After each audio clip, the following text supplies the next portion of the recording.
Lord, maraming salamat sa hapon dalayang gabi, kaganganan. Kamay, ang maraming spiritual ng guide. Salamat. Sa ngalan ni Jesus Campo. Amen. Magapon ko. Sunod sa mensahe, kinahanglan ang iglesia malagay may butang sa maplastar sa order. Bangon ang Diyos, hindi Diyos ang kagamo, kundi sampaginari kag order. Sunod sa mensahe, amo na siyang buluhaton sang apostol. Ang apostol, amo ang nagamisyon kag nausan para pundar sang mga iglesia. Sa aton pagpamati sa inyo, kanta, maayo na. Pero para sa akin daw niya, hindi ko kasahok. So yung nakanta na, Lord, prepare me. Ano ba song? To be your sanctuary. Kabalo ka mo, templo ta sa Diyos. Ang Espiritu sa Diyos na puyo sa atin. Singura, kabalo ba lang, ikaw templo sa Diyos? Kamu templo sa Diyos? Ang Espiritu sa Diyos na puyo sa inyo? Ang pagprepara sa sanctuaryo, amo ang pagtinlo, sanctified, tinluhan. Kung ako, hindi na bagay sa inyo ang kanta. Bago, sanctuary na kamo. May Holy Ghost na kamo. Ilang kanta niya, para na niya, so wala pa Holy Ghost.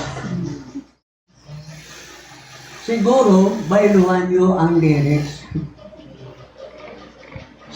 Now, may pabasa ako.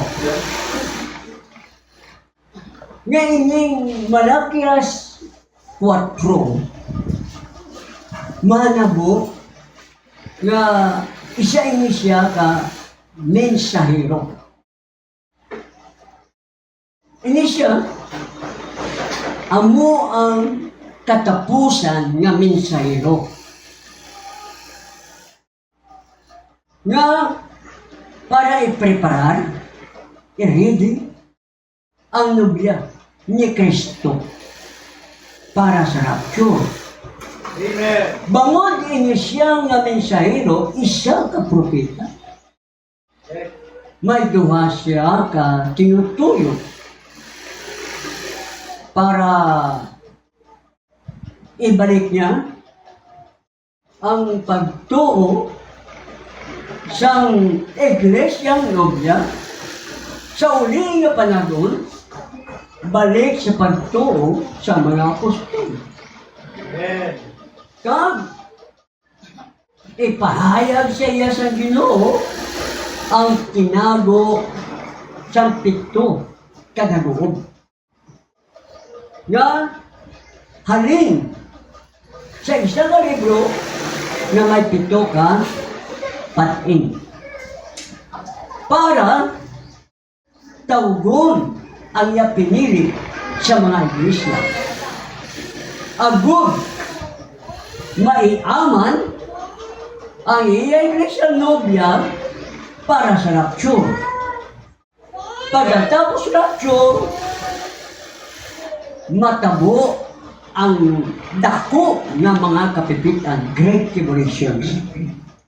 Sa Great Tribulations, ang mga iglesia na wala marapture, mag-aantos, magdudurosa sa malaking kapigabihan. Sa malaking kabigatian, ayon sa bugna, konsin, size,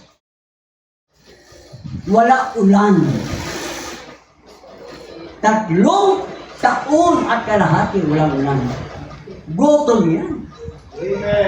Magkagira yan para magkaroon sila ng mag-agawan ng pagkain. Gutom. Marindol, nagaganap sa ngayon, mga gera, hindi mahinto-hinto. Ayon sa mensahe, ito'y patungo na sa gera Armageddon na siyang magwawasak sa lahat ng bagay. Sasabog ang mga bulkan. Lahat ng bulkan sasabog upang linisin ang buong mundo. Ang buong mundo ay itinulad sa horno, masusunog ang lahat. Walang maiiwan na kahit anong bagay. At yun ay magaganap sa gera Armageddon na siyang katapusan na gera pang mundo. Malapit na yan. Kaya, ayaw ng Diyos ng kanyang mga tunay na mga anak ay makaranas ng mga mangyayari. Rapture muna, kaya ipremyo ang inyong mga magulang, ang inyong mga kapatid, mahal sa buhay, ipanalangin nyo. Amen. Hallelujah.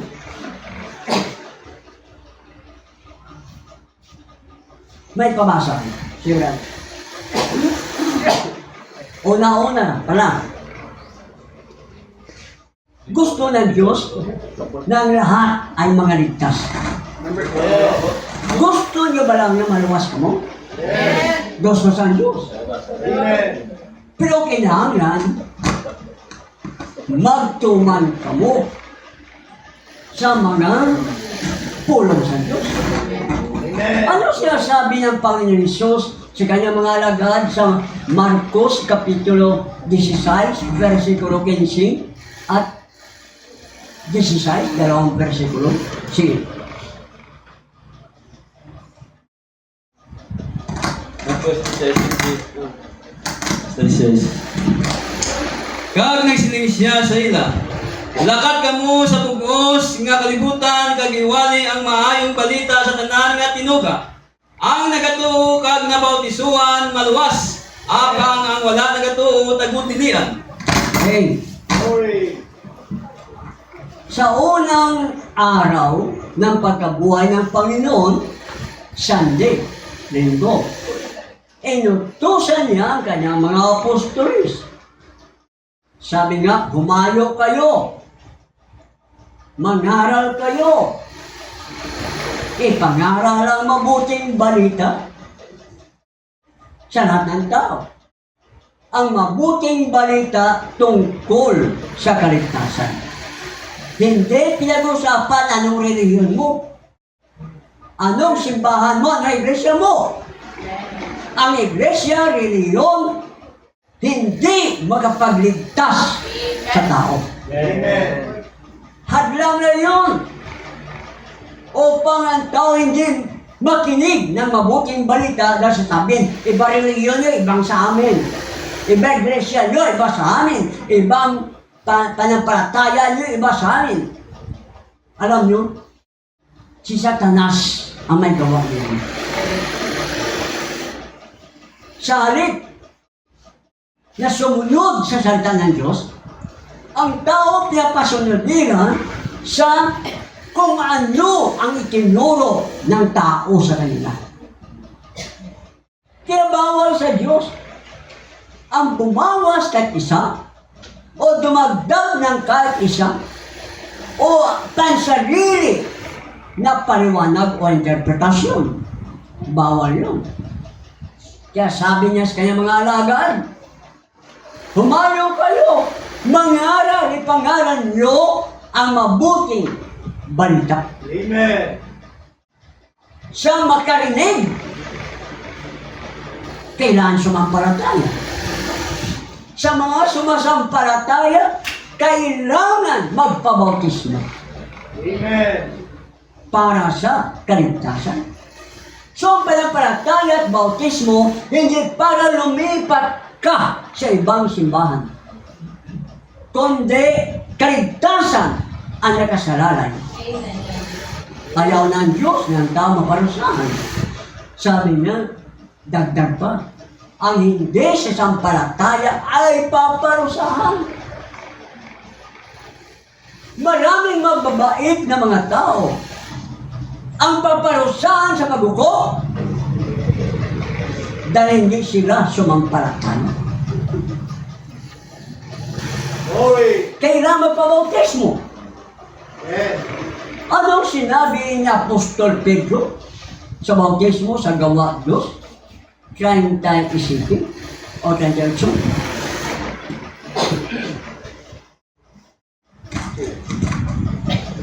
Kag si Pedro nagsiling sa ila, hinulso kamo, kag magpabautiso ang tagsa-tagsa sa inyo sa ngalan ni Jesus Kristo, sa patawaran sa mga sala, kag mabato ninyo ang dulot sang Espiritu Santo.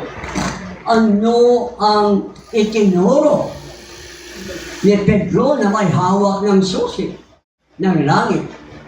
Magsipagsisik kayo. Ano pagsisiyan? Kasalanan. At magpabautismo. Hindi hanggang pagsisisi lang. Kailangan magpabautismo sa pangalan ng Panginoong Jesus. Hindi sa pangalan ng Ama, ng Anak, at ng Espiritu Santo. Dahil iyon ay titulo lamang ng Diyos. Walang pangalan. Kailangan ng bautismo, pangalan.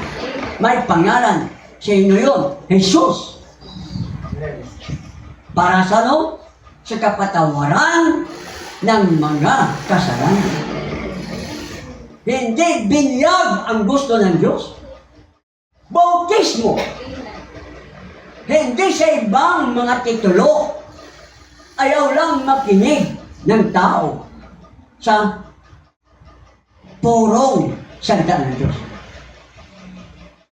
Kaya, naglilingkod sila na walang banal na espiritu. Ang banal na espiritu ay pinangako sa mga sumasampalataya sa kanyang mapakinggan. Kaya marami ang mga iglesia ngayon, mga reliyon, walang banal na espiritu. Dahil ang Espiritu Santo hindi tumitira sa Kristiyano o templo na marumi. Kasalanan yung ibig sabihin. Kaya kailangan mapatawad mo na yun. Hindi magpabautismo siya. Sa reliyon, binyag. Sa Diyos, bautismo. Kaya marami ang mapapahamak sa impyerno. Brother, basahin number 1. Number 12, sir. Oh, number 1. Ang nakasulat sa ito. Now, there is a false bride. We get that in Revelation 17. She said, I am a widow. I have no need of nothing, you see. Sitting upon this scarlet colored beast, so forth the beast. Okay. Anong tinutukoy dito?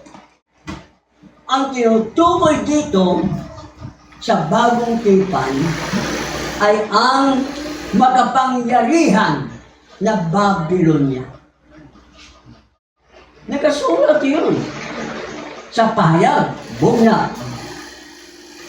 18, versikulo 5. Sige, diretso, basa. Bunat 18. Subong nga ginhimaya niya ang iya kaugalingon kag napatuyang sa amo atagi siya sing subong nga tapos ang kasakit kag kalisod. Sanglit nagasining siya sa iya tagipusoon. Nagalingkod ako nga harap, hindi ako balo, hindi ako mas makita sing kasilot kalisod. Ang inisya, ginapatuloy ini sa rayna. Hindi rayna ng Diyos, hindi rin rayna ng langit, kundi rayna ni Satanas. Ang tawag sa kanya, ang makapangyarihang Babylonia. Amen. Sa lumang tipan, may Babylonia na kaharian literal. At pagdating sa Revelation, ang Babylonia ay isang makapangyarihan na relihiyon. Rayna daw siya. Pero nakalaan siya sa kaparusahan. Pero anong sinabi dito? Sinabi ng Rayna, hindi siya makakatikim ng kaparusahan. Pero darating ang kaparusahan sa kanya. Alam niyo ba kung anong tinutukoy na Babylonia na umaangkin na siya ay Rayna ni Kristo? Ang tinutukoy ay ang Romano Katoliko na relihiyon. Hindi ito maintindihan ng marami. Dahil ang Diyos gumagamit ng mga propeta upang ihayag ang mga hiwaga ng Biblia. Hindi kailangan ng Diyos ang nag-aral sa Bible School. Hindi kailangan ng Diyos ang nag-aral sa seminaryo. Hindi kailangan ng Diyos ang mga doktor na yun. Doctor of Theology. Sa pangalan pa lang, sa demonyo na. Theology, Doctor of Theology. Anong Theo? God. Logic study. Doktor sila sa pagtuon sa Diyos. Sino ba sila para pag-aralan nila ang Diyos? Sa demonyo iyon ang mga nag-aral Bible School, seminaryo, sa demonyo. Hindi nila mapag-aralan ng Diyos. Amen. Dahil ang karunungan ng tao, limitado. Diyos lang ang may karunungan na walang katapusan. Amen. Sige, brother? No? Next na bro. O, next. Sino ito ang Rayna o nag-aangkin na Rayna sa pahayag 18:7? Siya ang Romano Katoliko. Rayna siya ni Satanas. Sige. The Queen of Heaven is the selected bride of Christ. Mayroon din Rayna ng langit. Itong Romano Katoliko, Rayna sa pagkarelihiyon. Pero itong Rayna sa langit, hindi ito relihiyon. Saan tinutukoy nito na Queen of Heaven? Jeremias 44:25. Yeah, brother.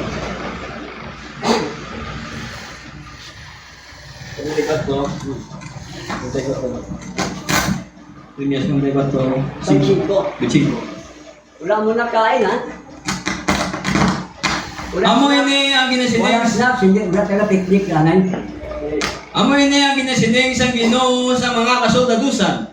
Ang Diyos ang Israel. Kamo kag ang inyong mga asawa nagpamulong sing tingog sa inyong mga mga baba. Kag sa inyong mga kamot nagtuman sini nga nagasiling. Sa pagkamatuod tumanon namon ang amon mga saad nga ginnasaad namon sa pagsunog sing insinso sa harap sang langit kag sa pagula sing mga halad nga tinimnon sa iya. Okay? May hara, rayna, sang langit.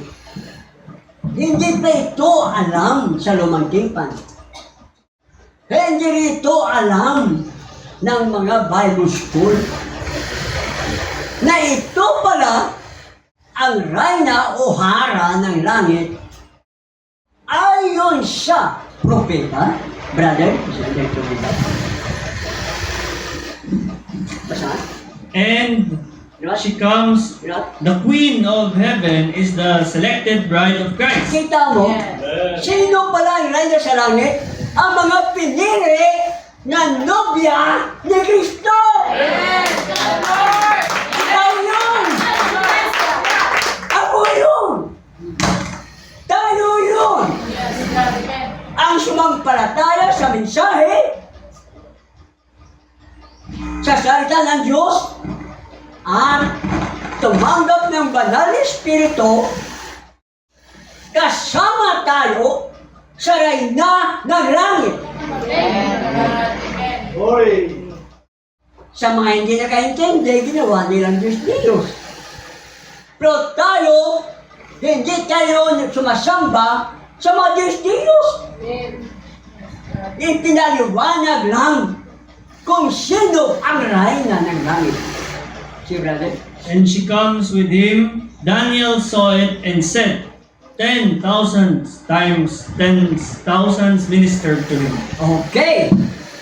Nakasulat sa libro ni Daniel sa Biblia na itong nobya ni Kristo ay naglilingkod sa Kanya. Libo-libo sila na sumusunod kay Kristo. Anghel si Kristo na naglilingkod.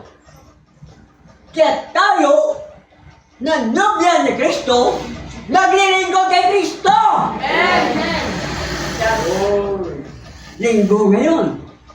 Saan kayo naglilingkod? Bago durating si Kristo sa second coming, maglingkod kayo kay Kristo. Kailangan ng Diyos ang paglilingkod natin. Sino maglilingkod kay Kristo kung dahil kanyang nobya? Tayo ang hinihintay at hinahanap ng Diyos na maging tunay na tagasamba. Sa 1:4, 23, 24, anong sinasabi itong Kristo? Siguro yan. 1:23. Ang Espiritu, ang Diyos Espiritu, kag ang mga nagasimba sa iya kinahanglan magsimba sa Espiritu kag kamatuoran. Bichiko. Ang babae ni sa siya. Ay, kikis mo na. Apang ang na nagabot. Kagkaroon na muna nga ang matuod nga mga magasimba sa Ama sa Espiritu kag kamatuoran. Kaya nga may nagapangita sing subong nga mga managsimba sa iya. Amen. Ang amay naghahanap ng tagasamba sa Kanya. Sino yun? Ang tunay na tagasamba sa Espiritu at katotohanan. Ang Diyos Espiritu, hindi sa estatwa. Ang Diyos hindi tao. Espiritu siya. Siya ang katotohanan. May hinahanap ang Diyos. Sino? Ang tunay na tagasamba. Naniwala ko, isa ko doon. Kayo paano? Sigurado ko, isa kayo doon. Papayag ba kayo na hindi kayo isa sa tunay na tagasamba? Siyempre, kayo yun. Si Brother Bretton. Amen. Judgment was set Sa araw ng paghukom ay ilalatag o ihahanda ang araw ng paghukom. See? and the books were opened. At ang mga libro, mga libro, bubuksan. He comes with his bride. The wife ministers to her husband. Ang nobya na siyang asawa naglilingkod sa kanyang mister na si Kristo. See? And tens, thousands, times 10,000, thousands ministered to him. Na naglilingkod sa kanya. Another book was opened, which is the book of life. May libro pa na binuksan. So, ilan ang libro na binuksan? Dalawa. Anong una? Mga libro. Pangalawa, ang libro ng buhay. Kailan bubuksan? Ang sagot sa araw ng paghukom. See? Not the bride at all. Wala ang bride. She Ang has- bride, hindi siya hahatulan. She has gone up Siya and come yung back, magkakribabaw ng rapyo, babalik, standing there in judgment of those generations. at kanilang hatulan ang mga tao sa kanilang panahon na ano? That refuse the gospel Na message. tumanggap at tumanggi Amen. sa mensahe. Ang mabuting balita na mensahe. Sa panahon ni Luther, ang hindi tumanggap sa dala ni Luther, hatulan ng mga sumampalataya sa panahon yun. Sa panahon ni Wesley, may gospel, kabanalan. Ang hindi sumampalataya sa kanyang panahon, hatulan! Sa ating panahon, alam niyo ba kung ano ang mensahe? Ang mga hiwaga ng libro na may 7 tatak, yon ang mensahe sa ating panahon. Ang hindi sa sampalataya ay paparusahan. Tayong harap sa kanila upang ipatotoo na hindi sila tumanggap, na narinig nila hindi sila tumanggap. Ang problema, sino ang magpaparinig? Ang may waga ng libro na binuksan, dapat may parinig sa mga tao. But alam natin na kaya mga end time, ang minsan dala, kay Luther pa rin, kay Wesley pa rin, sa Pentecostal pa rin. Dapat ang tunay na mga lingkod ng Diyos sa panahon ito, ang kanilang dadalhin ay yung nagpahayag sa libro na may 7 tatak. Amen. 7 seals. Kayo babae, kayo lalaki, ano gawin nyo? I-record nyo! Ipasa nyo! I-public nyo! Para maging kabahagi kayo sa pagpahayag, pagkalat ng mensahe sa ating panahon. Darating ang paghukom. Sa paghukom, bubuksan ang mga libro. Iyon ay libro ng mga makasalanan.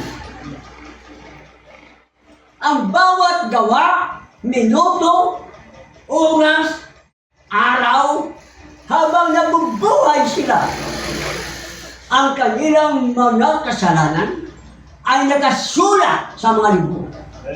Iyon ang bakayan ng paghukom sa kanila.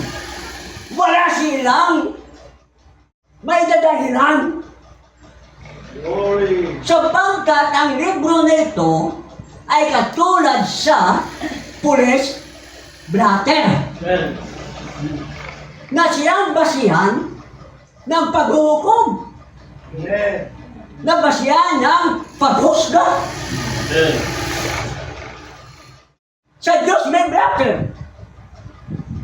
yung mga libro ng makasalanan. Dati, ang ating mga kasalanan, nakasulat diyan. Pero na sumampalataya ka, sa iyong napakinggan, nagpabautismo ka sa pangalan ng Panginoon Sus, tinanggap mo ang banal na Espiritu, ang iyong mga gawa ay tinura lahat, dinilik lahat ang Panginoon. Amen. Yun ang tanging paraan. Kung paano madilit ang pangalan at gawa mo dyan. At may isa pang libro. Libro ng buhay. Ito ang libro para sa mga iglesia. Para sa mga matuwid. Na sila,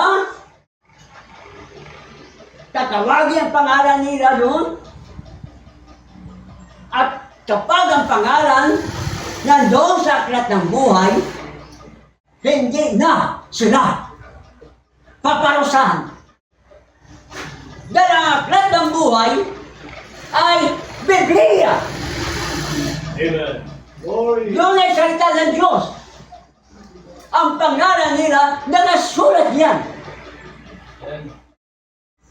At hindi sila paparusahan. Kaya ang gusto ng God, ngayon parang malaman mo kung ano ang mangyayari sa hinarap. Wala ka na may dahilan. Kailangan sumunod ka sa paraan ng Diyos. Ha, brother? Namin 7. Kasi. Next number? 7. Kung sabihin, mamaya ka. 7. Seal. The seals was broke in the last church age. Hindi. Ano bang una? 12 siguro. Basta ko. 12? Yung likod natin, ang likod ba siya? Ang likod ba siya?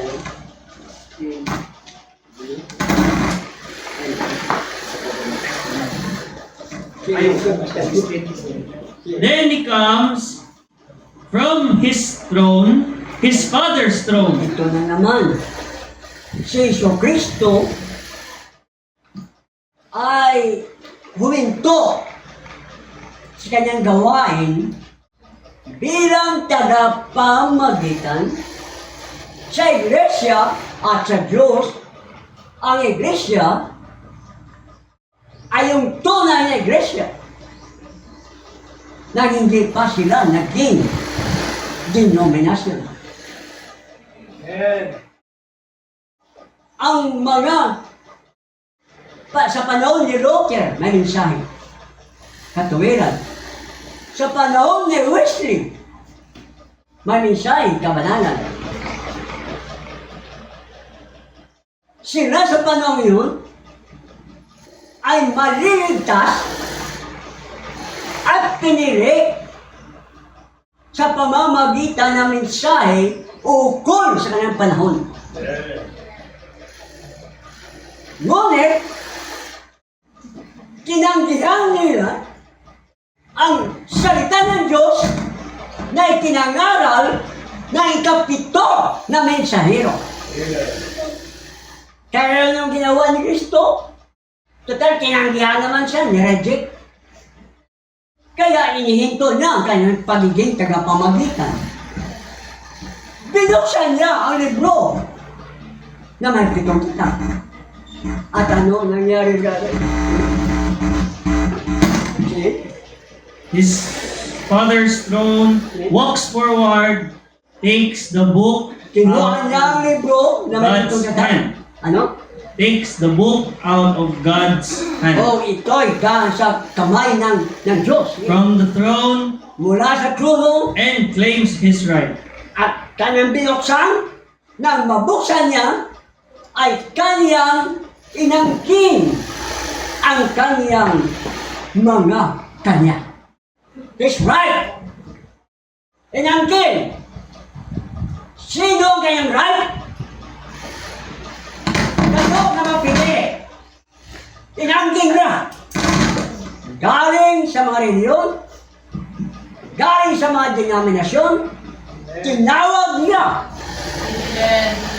Alam niyo ano ang ginamit na pantawag? Ang mensahe sa huling panahon ito. Amen. Kanyang pinabas sa mga reliyon, sa mga iglesia, at kanyang inangkin. Kanya yun. Sino? Ang kanyang nobya. Sige. And the first thing he does is call for his bride. Ang unang ginawa niya, ang unang bagay ginawa niya, tinawag ang kanyang nobya. Nobya lang kanya tinawag. Amen. Sa pamamagitan ng mga hiwaga ng libro na may 7 tatak. Amen. Sige. What does he take? Pagkatapos, ano kanyang kinuha? He takes his opponent, Satan.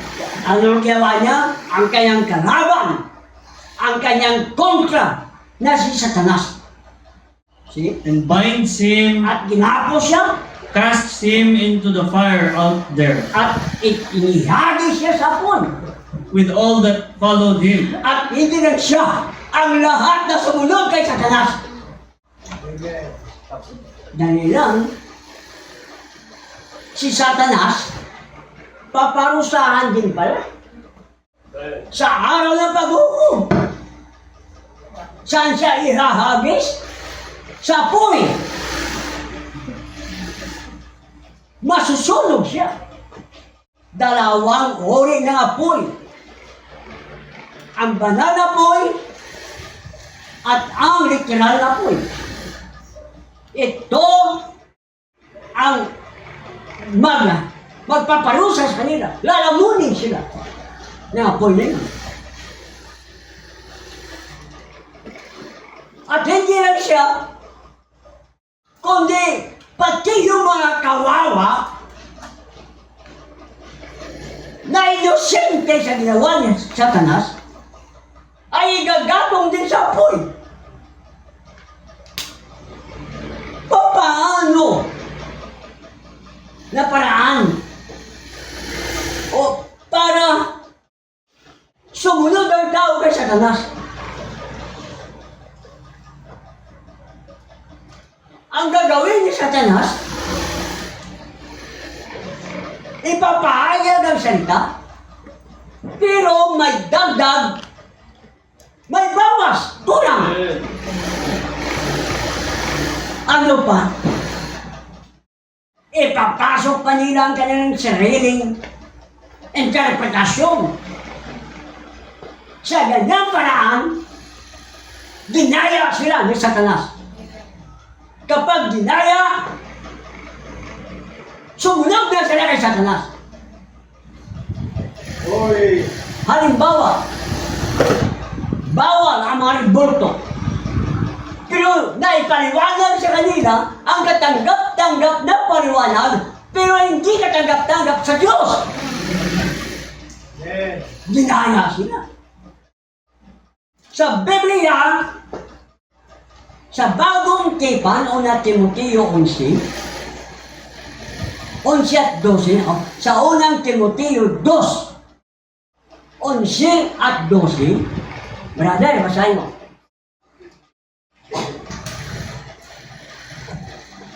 Ang mga babae magtuon sing hipos sa bugos nga pagpasakop. Wala ko nagatugot sa babae nga magpanudlo ukon magahom sa lalaki. Tinahanglan maghipos siya. Kita mo? Ano sinabi ng salita ng Diyos? Ang babae hindi pinapahintulutan na magturo. Hindi pinapahintulutan na maging pastora. Hindi pinapahintulutan na maging diakonisa. Babae siya. Kailangan ang babae magpasakop sa lalaki. Pero ano ginawa ng demonyo ni Satanas? Sasabihin nila, nag-aaral sa Bible School ito. Marunong ito. Tinawag daw siya para magturo, mangaral, magpastora. Paano siya tawagin ng Diyos? Tinawag ba siya ng Diyos para kalabanin ang salita? Sinabi nga, hindi pinapahintulutan ng babae na magturo. Turo pa rin ang turo. Kung anong mga interpretasyon para maging ganyan ang demonyo. Daya niya upang ang tao ay maging kanyang sako. Sa tuturo, di kasama sa ni Satanas na igagatong sa katsapon. Simple lang. Ituturo din ng Biblia ng babae kailangan hamaba mo. Mahaba rin ang damit. Hindi nga nahiya ang mga Muslim na babae. Proud pa sila na naging Muslim sila. Ipinakita nila sa mga tao na sila'y Muslim. Ngunit ang bride ng Panginoon hindi nahihiya sumunod sa salita ng Diyos. Hallelujah. Kaso ang Muslim na babae, mahaba ang dila. Alam niyo bang marites? Kailangan ay pahayag mo hindi ang buhay ng iba. Hindi ko anong nangyari sa bahay ng iba. Ay papayag mo, yung narinig mo na salita ng Diyos, yun ang ipasa mo. Malay nyo, mabasa yun ni Satanas. E di ko din magagalit sa iyo. Hindi bali, huwag na magalit ang Diyos. Brother, dito. Onyx, ang verset. Masih.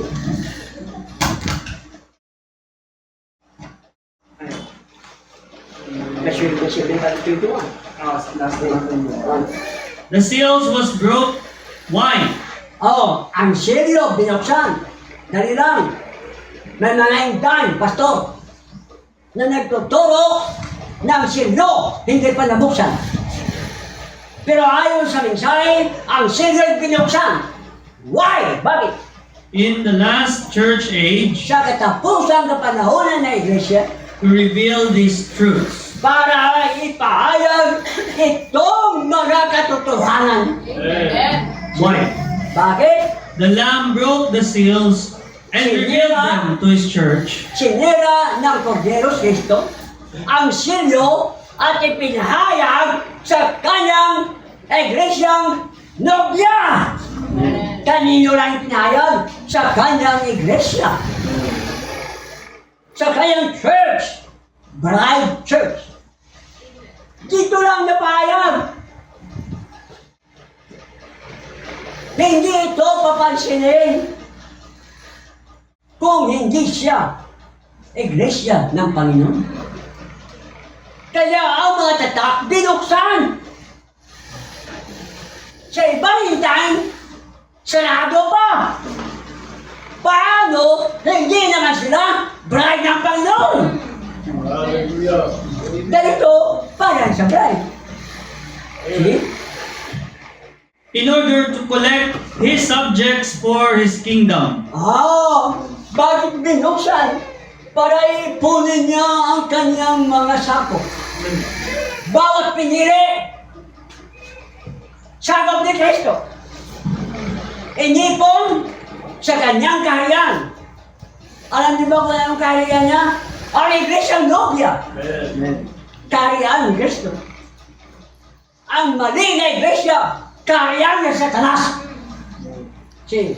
His bride Ang kanyang nobya, yun ang kaharian niya. wants to bring His subjects to Him now. Ngayon, ngayon niya gusto. Kaya nga ito, binuksan para ipunin tayo lahat, para magkakatipon tayo kay Kristo. Amen. hindi para sa simbahan. Inipon tayo para kay Kristo. Nandito kayo. Para kay Kristo. Sige, brother. Yes, kita po tayo. First seal. No more we could understand these things Oh, yan na. Sige. until the time comes for it to be understood. May mga bagay hindi natin maintindihan hanggat dumating ang panahon para ating maintindihan. See? Seven thunders of Revelation. Ang pitong kulog ng pahayag May he show the bride para ipakita ang nobya how to prepare kung paano ito magpreparar for the great translation faith. para sa panampalataya na darating upang ang ating katawang lupa ay papalitan. Bagong rapsyon, palitan muna ito. Itong katawang lupa natin, talagang nahirapan tayo. May pagsubok, may tentasyon, may kahinaan. Katawan natin yun. Pero tayo nagsisikap. Nakita ito ng Diyos na ikaw'y sumasampalataya. Yes, sir. Hindi titingnan ng Diyos ang pagkadapa mo ngayon. Ang titingnan ng Diyos sa iyo, ikaw'y sakdal. Ikaw'y perfecto sa kanyang harapan. Yan ang nakita ng Diyos sa iyo.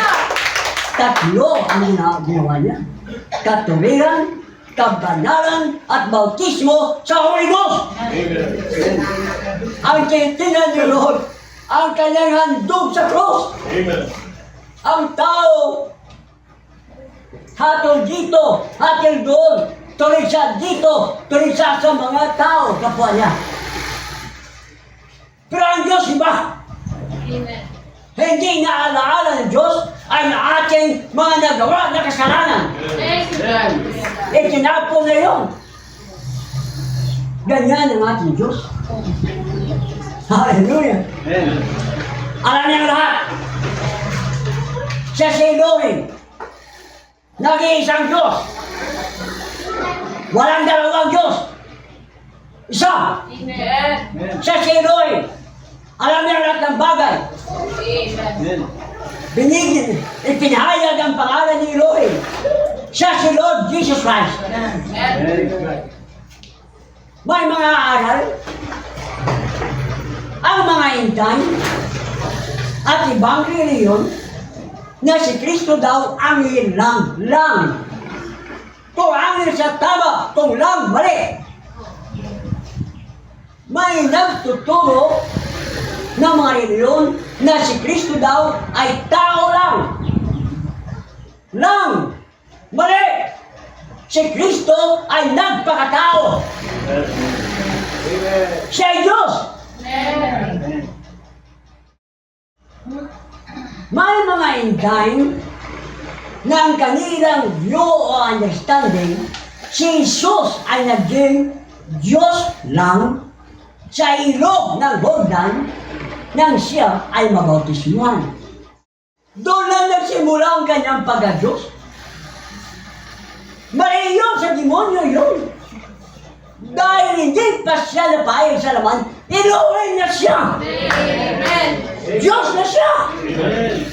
Anong klaseng Isos ang tinanggap nila na doon lang naging Diyos ang Isos na kinilala nila sa ilog ng Jordan? Kung doon nagsimula, hindi siya Diyos. Ang tunay na Diyos, walang pasimula. At wala din katapusan. Iyon ang ating Diyos. Siya noon ngayon magpakailanman. Siya ang handog. Siya ang ating spiritual na asawa ng Espiritu. Diyan sa langit. Kapag may dumating pagsubok, bagsak, huwag na kayo. Nandiyan si Kristo. Siya ang magbabangon sa iyo. Hindi mo kayang bumangon. Siya ang magbabangon sa iyo. Siya ang magpapalakas sa iyo. Ang mga mahina magsabi, siya ang malakas. Pinalakas ang lakas ni Kristo. Amen. Ang tupa kapag matumba ito, hallelujah, hindi na kayang tumayo mag-isa.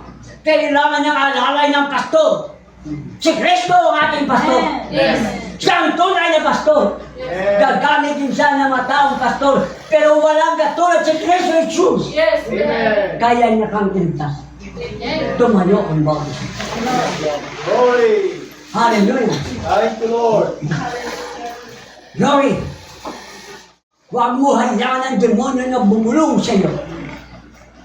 Sumasamba ka, mamaya-maya tumba ka naman. Sumasamba ka pagdating sa bahay, ganyan ka naman. Huwag kang makinig sa sasabi ng demonyo. Amen. Ang pakinggan mo ay ang salita ng Diyos. Yes, Lord. Amen. Buhay lang. Ang mga magapangyarihan, pinupuri ka namin.